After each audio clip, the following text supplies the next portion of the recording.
For me, I've been here a year now, which is so cool. I got to be part of this family for a year now. It is so much fun. It's so much fun. Something I hope we're getting to know each other a little bit better. One thing you maybe don't know about me is actually I used to be a gymnast. Like for real, I used to be a gymnast all the way back in first and second grade. I was in gymnastics as a first and second grade, but I was really good. I can brag a little bit. I was really good. I could do front flips and back flips, the front handsprings. I could do the splits like every direction. I could do the uneven bars. It got to the point where my coach at the time thought I was good enough to actually compete. And so he signed me up for my first meet, and I got to the meet, and I don't know what that means. I'm like, meet. I like bacon, cool. I had no idea what that meant. So I show up to this meet, and as like a little kid, I thought there were so many people. I mean, I walked into the gymnasium, and it was just packed. That's like what my little kid brain looked at, and I froze. I was like, I can't perform in front of all of these people. I was so shy that I spent the entire meet sitting in my mom's lap just crying. I was a mess. I couldn't compete. I couldn't do it. In fact, it was just a few weeks after that I quit gymnastics because I was like, I can't do this. I won't be part of this. Like that moment was like a defining moment in my life where I knew that I was a shy kid, and that's who I was going to be. That I was too shy to be in front of people. I was too shy to perform. I defined myself as the shy kid. Now, obviously, a lot has changed since then. But for years of my life, I always saw myself as the shy kid. And I share that story because, no matter how young or old you are, we all have these moments, these seasons in our lives where something happens and it's like a part of us just gets stuck there. And it's like we can't grow past it, right? I mean, I'm sure you can remember those moments for you. You can probably think of it off the top of your head, right? The moments where, like at school, and you're embarrassed by a teacher, and now you're afraid to speak up. You're afraid to raise your hand and volunteer for something because you might be embarrassed, right? Or maybe you had your heart broken by an ex, and now you're having a hard time believing that you can trust somebody. Right? We have these moments where something happens in our life and we get stuck there and we have this feeling or this belief that, at least for that part of my life, the best of that is behind me. And all that's ahead is to just try to make it through. And you know this, and I got to tell you that nothing can be further from the truth. That the entire story of God throughout the scriptures is a story of redemption. It's a story of new life. It's a story of bringing new and good out of tragedy, out of awful circumstances, right? It's the story that God continually says that the best is yet to come. Trust me, walk with me, lean in here. And that's what this whole series is kind of about. We're in the middle of going through the book of Ruth. We're studying the book of Ruth, and we're going through this book for a number of reasons. One of these reasons, and Pastor Brennan has been saying this every week through this series so far, is, hey, if you have your Bibles, take them out, right? We want to help you actually learn to engage and understand the Bible. And so if you have a Bible, you can take that out. If you got the Bible app, you can use that as well. We want to help you engage in the Bible. And here, as you read this thing, how do you hear what the Lord is saying? How do you know what he's saying to you and speaking to you? And how do we engage this thing together? And so we want to do that together. But also, we're going through the book of Ruth because it is this incredible story where we see, especially relationally, that when we walk with God, man, the best is always yet to come. That he's always got something greater in store for us, people to rally around us and people that we can rally around, that God always shows up and he provides what we need when it comes to loving one another. So today we've been walking through the first chapter of the book of Ruth. Today we're actually going to finish the first chapter of the book of Ruth, okay? And as we do this, though, what I want to do is I want to jump back to the beginning of this chapter, and we're going to just kind of recap some things and bring some new light into some stuff, and that's going to help us understand what this last part of Ruth is all about. So let's jump all the way back to the very first verse in the book of Ruth. It starts like this. It says, "In the days when the judges ruled in Israel, a severe famine came upon the land. So a man from Bethlehem in Judah left his home and went to live in the country of Moab, taking his wife and his 2 sons.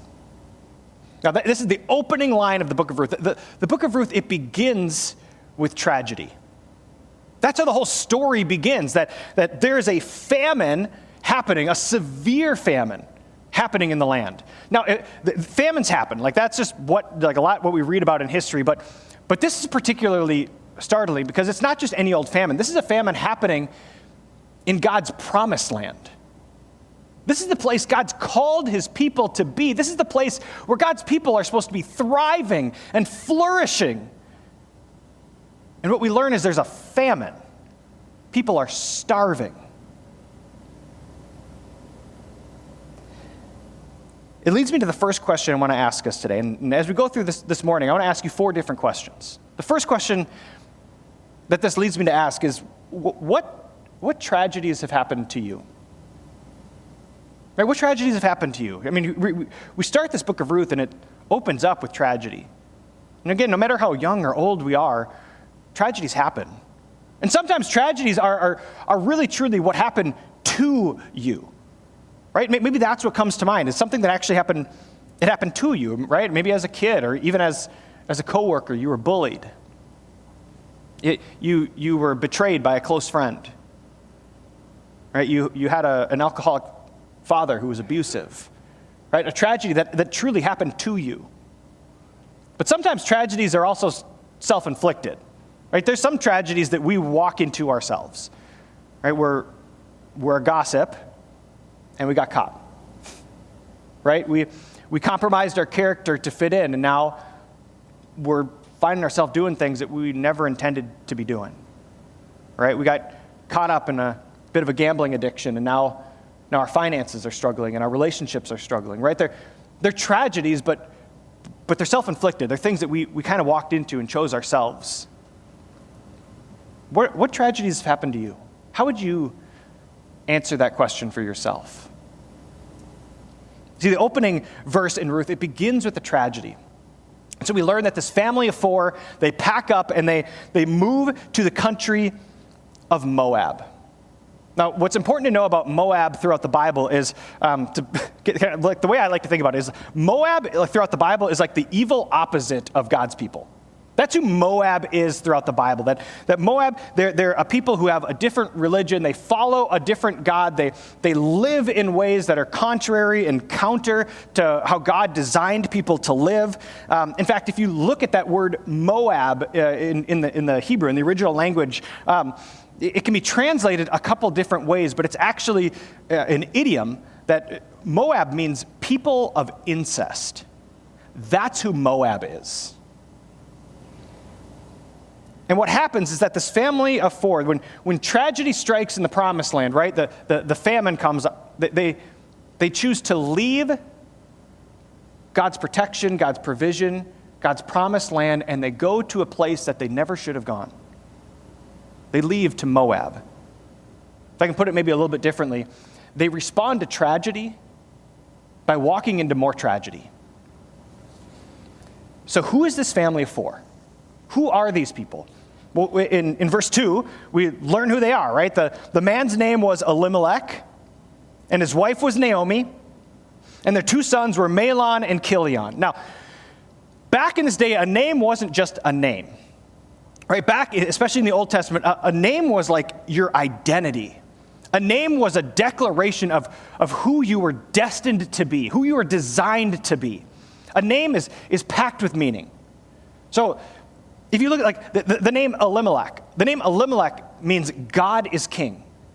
That Elimelech, from the moment he was born, he was supposed to be someone who lived as a reflection of someone who God is his king. That's who Elimelech is meant to be. That Elimelech is supposed to be the leader of his family and pointing people in the direction of this is what life looks like when God is your king. But that's who Elimelech was destined to be. That's what Elimelech means. Then we have Naomi. I love this. Naomi means sweet or sweetheart. Isn't that beautiful? That's what Naomi means. That Naomi was designed to be Elimelech's sweetheart. She's this sweet wife and this sweet mom that when people encounter Naomi, they have an encounter with this sweet, sweet woman. That's who Naomi is. And then you've got Mahlon and Chilion, and this is, I don't understand. Mahlon and Chilion, Mahlon means death and Chilion means dying. What? We shouldn't have to say this, but hey, if you future parents, if you're planning to have kids, don't name them death and dying. That's messed up. That's weird. It's a weird thing, but names are packed with meaning. And what we learn over the next couple of verses, right, is that death and dying, they both get spouses from Moab. And over these next verses, we kind of get a fast forward of the next 10 years of their life. Over the next 10 years, as they walk from tragedy into tragedy, as they respond to tragedy by walking into more tragedy, the great irony of their name begins for each of them. Over the next 10 years, Elimelech doesn't keep God as his king. In fact, he leaves the promised land. He leaves God's provision where God is ruling and reigning. And he goes to a place that is far from God. Goes to a people who are far from God. That he begins to live without God as his king. And what we learn about Elimelech is that he dies in Moab without God as his king. We learn that Mahlon and Chilion, and death and dying, do in fact over the next 10 years end up dying. And as we get to the end of chapter 1 in Ruth, we learn the great tragedy of Naomi. So if we can jump ahead here to the end, I want to read you what happens to Naomi. Now, if you remember from last week, what happens in the story, and we'll get back to this in a minute, is after Naomi's family has died, she's left with her 2 daughters-in-law. She sends them off, but Ruth and Naomi are going to go back to the promised land. Okay, so that's where we're going to pick up the story. We're going to jump back and highlight that in a second, but we're at the story where they're going to be going back to the promised land.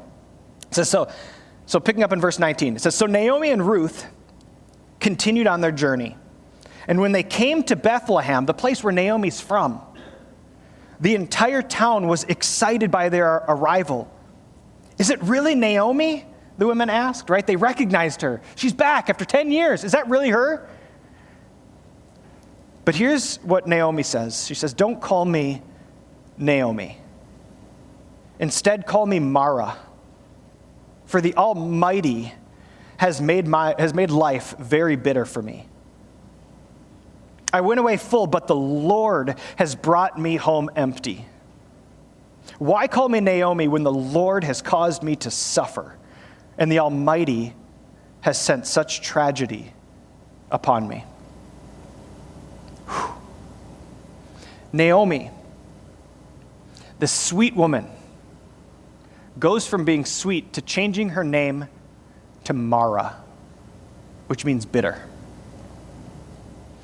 That Naomi, she goes from sweetly trusting God to bitterly blaming God for the tragedies of her life. When tragedy came her way, instead of leaning into God, she makes choices that lead her into more tragedy, that lead her into a life of bitterness. And that leads me to my second question. How have you responded to tragedy? Like for you, like when you think about like the course of your life or the last season maybe of your life, how have you tended to respond to tragedy? You see, for me, I really wish I could stand up here and be like, yeah, when tragedy strikes my life, I confidently, I trust God, I lean into it, he's got it. I know that it's not easy, but man, he's got it. I wish that was my story. But just honestly, for me, most of my life, when tragedy has hit me, my life looks a lot more like Naomi. That for me, my go-to is to get mad at God, to get angry when tragedy hits. To just get bitter at God and blame him for things. For me, that tends to be the pattern. Now, I've grown in that, and I'm learning to trust God in tragedy, but for most of my life, I looked a lot more like Naomi. That's how I've responded. How about you? How do you tend to respond to tragedy? You see, for Naomi, she is sweet. That's who she is. But she defines herself by her bitterness. She loses sight of who God created her, designed her, destined her to be. She loses sight that she is a sweet woman, and she gets lost in her bitterness. You see, when tragedy strikes, we do have a choice on how we're going to respond. To trust and lean in and say, Lord, I don't get it. I'm mad, but I'm here with you. Or to blame God and push him away. To walk from tragedy perhaps into more tragedy. We have a choice, and we see that with Naomi. Now, to go back to that story, right? Naomi, she's lost her husband, she's lost her two sons, she's living in Moab. We're back up in the story a little bit here, and she hears this word that the famine is over, right? Back where she was. The famine is over, and she decides she's going to head back to the promised land. She's going to turn back, and in a very real way, she's going to turn back to God, but she's going to still carry her bitterness with her. And so if you continue to read through chapter 1 in Ruth, what we learn is that she's with her two daughters-in-law, I don't know how you say that. Those two, their names are Orpah and Ruth. Orpah and Ruth are still with Naomi, and so they start walking towards the place, the promised land again. They're going to go back, but Naomi, what does she do in the story? She actually does what most of us tend to do when we're bitter, when we're hurting. She tries to isolate herself, right? Orpah and Ruth are going with her, and she stops, and she fakes the little sweet smile, right? The sweet Naomi, oh, I'm back. And if you read the story, she even blesses them. No, bless you. Just go back to your people. But inside, she's still broken and bitter. Do you do that? I do. She tries to isolate because she believes to the core of her being that whoever is with her, that her life and the people who are with her are destined to be bitter, are destined for tragedy. That's what her life has been for the last 10 years. No, go back. Your life will be better if you just go back. And so in verse 14, this is what it says. It says, and again, they wept together, Orpah and Ruth and Naomi, they weep together. And Orpah kissed her mother-in-law goodbye, but Ruth clung tightly to Naomi. I love how Brendan put this last week, that both of them made a good choice, right? Both Naomi and Ruth made good choices, right? Going back to her people, that's a good choice. Like, life is going to be better for her there. But Ruth made the better choice. And she clung to Naomi. She stuck with her. In this emotional moment, Orpah leaves, but Ruth clings to Naomi. She refuses to give up on her. That leads me to my third question for you. Is who do you turn to when tragedy strikes? Like, who have you tended to turn to, and who do you turn to when tragedy strikes? Like, for me, the way I think about it is like, who are my first phone calls when life starts to hurt?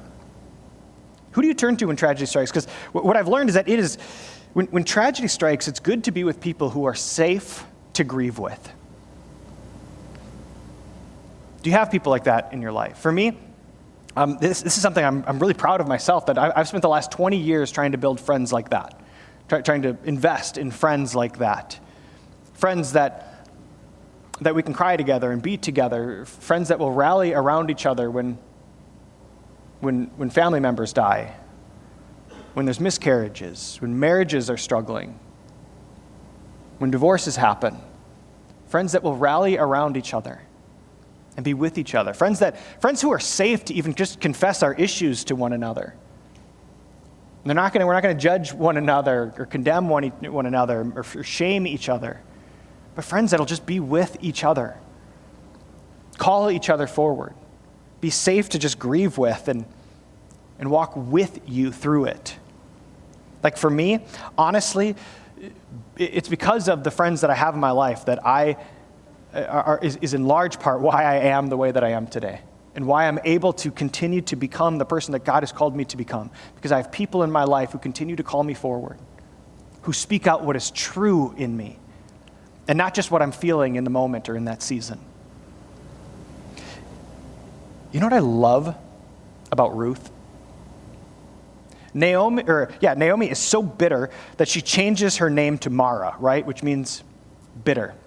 What I love about Ruth, never once does she call her by that name. In fact, never once again throughout the rest of Ruth is Naomi called Mara again. Because God refused to let her be defined by her bitterness. God refused to let her be defined by the tragedy that happened to her. And Ruth did too. Do you have people like that in your life?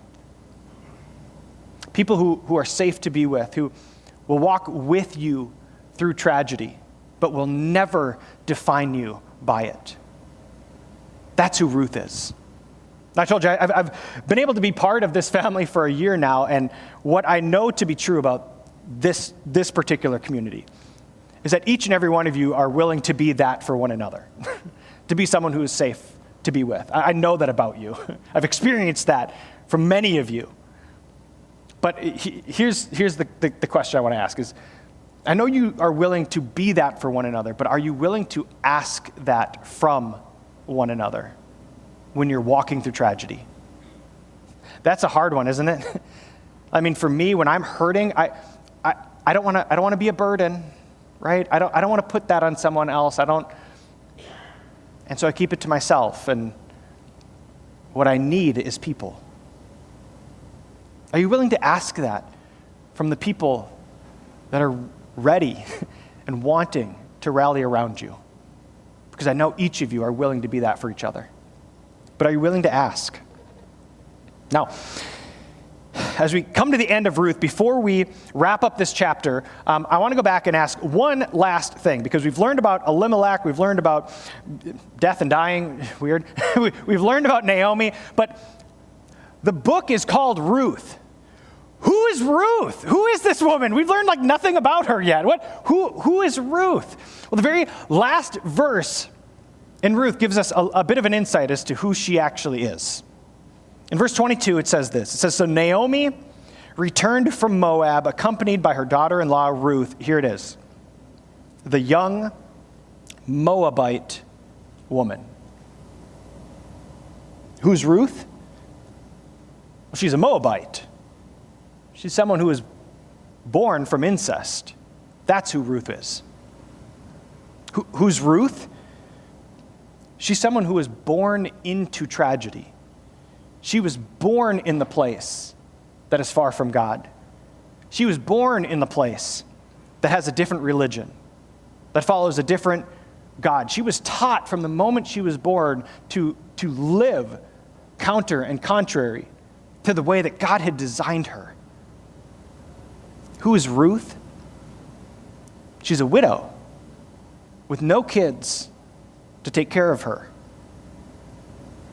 Who's Ruth? Ruth is someone that all she has known up to this point in her life is tragedy. That's who Ruth is. That's who this story is all about. Ruth is someone whose life has been defined by tragedy from the moment she was born. But I love this, and Ruth has this moment where they're about to go from Moab into the promised land, and Ruth has this moment where she stops defining herself by her tragedy. She stops believing that tragedy just begets tragedy, and she has this moment where she finally decides, from here on out, the best is yet to come. That there's something better ahead for me.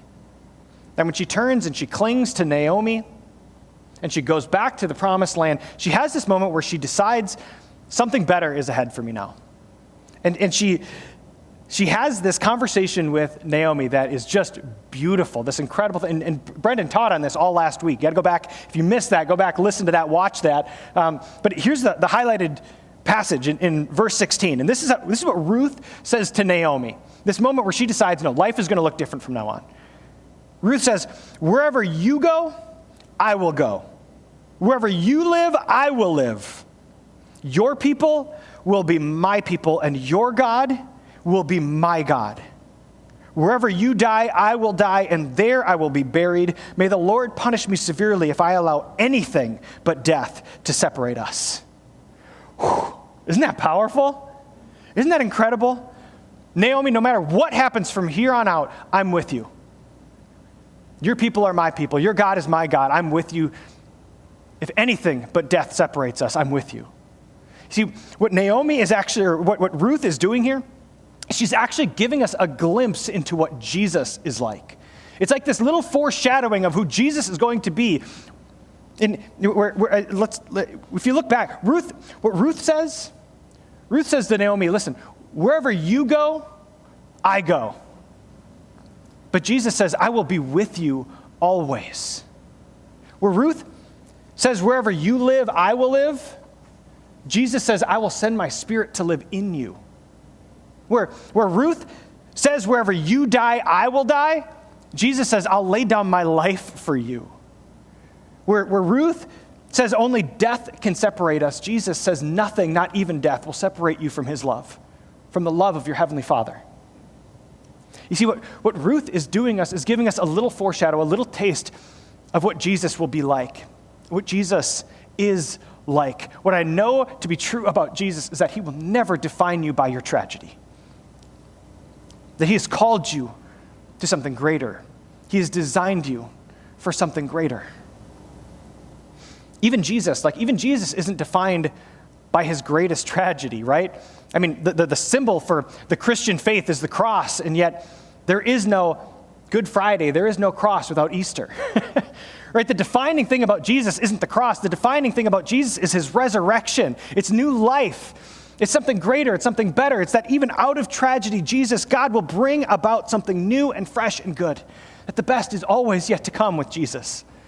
That's the story of God. That's the story of Jesus. That is what Ruth is giving us a glimpse into, a taste of. And that's the invitation for you and me. That's what this book is all about, that you have a God who loves you and has destined you for something greater, who has destined you for something better, who has designed you from the moment that you were born for something beautiful, for something that reflects the love of your heavenly Father. And that leads me to my fourth and final question. It's, have you given your life to Jesus? Have you given your life to Jesus? Now, when I ask this question, yes, I'm talking about that first initial step into saying, Jesus, I don't know what life has been before this, but I'm yours from here on out. I'm talking about that, but I'm also talking about more than that. Many of us have followed Jesus for years and years. Have you given your life to him? Have you gone all in with Jesus? Is every piece of you moving in the direction, in becoming the person that God has called you to become, has designed you to become? Or have you allowed tragedy to hit the brakes on your walk with God? Have you allowed tragedy to define even the tiniest piece of your life? This morning, I want to give you the invitation to say, God, that's not defining of me anymore, because that's not how you define me. You invite me into something new. See, what I love about a place like Bridgewood is that you come to a place like this and bring your hurts. You bring your wounds. You bring all the crap that you've got going on and that I've got going on. You bring your bitterness. You come to a place like this and know it's safe, that I get it. We're with you. It's okay not to be okay. You come to a place like this and bring all of who you are. It's okay not to be okay, but it's not okay to stay that way forever. And this morning, I want to say, don't leave today without taking at least a small step in the direction of Jesus, in the direction of hope, in the direction of new life, in the direction of becoming who God has designed you to be. Have you given your life to Jesus? This morning, as we finish, I just want to pray a simple prayer for us, an invitation that whether this morning maybe is the first time that you're going to say yes to following Jesus, and maybe today, this morning, is the millionth time you're going to say yes to following Jesus. But no matter where you're at, I want to invite us into the same prayer. And it's a declaration of saying, Jesus, I give you my life. It's that simple. There's more conversations you're going to have. There's greater conversations, more specific conversations. But this morning, that's the prayer I want to invite you into. A declarative prayer. Jesus, I give you my life. Make me new. Help me become who you've destined me to become. Bring new life. Would you pray with me? Jesus, this morning we say, I give you my life. Those places that, Lord, I've allowed to be defined by the hurts, the wounds, the tragedies that I've carried with me. Jesus, I give those to you today. I'm trusting you with those today. Would you bring about new life with that? Lord, would you take our stories and would you use them to be testimonies of your goodness, of your faithfulness? Lord, I thank you for the Ruths that have been in my life, who've never defined me by my hurts and my tragedies, but continue to call out the good in me, the Jesus that you've placed in me. Lord, would we be those kinds of people for each other, and would you help us have those people in our lives as well? Lord, we thank you for a community like Bridgewood that rallies around each other, that looks like your love. Lord, thank you for that. Jesus, this morning, we give you our lives. Thank you for being the one who makes things new. Jesus, we love you. Amen.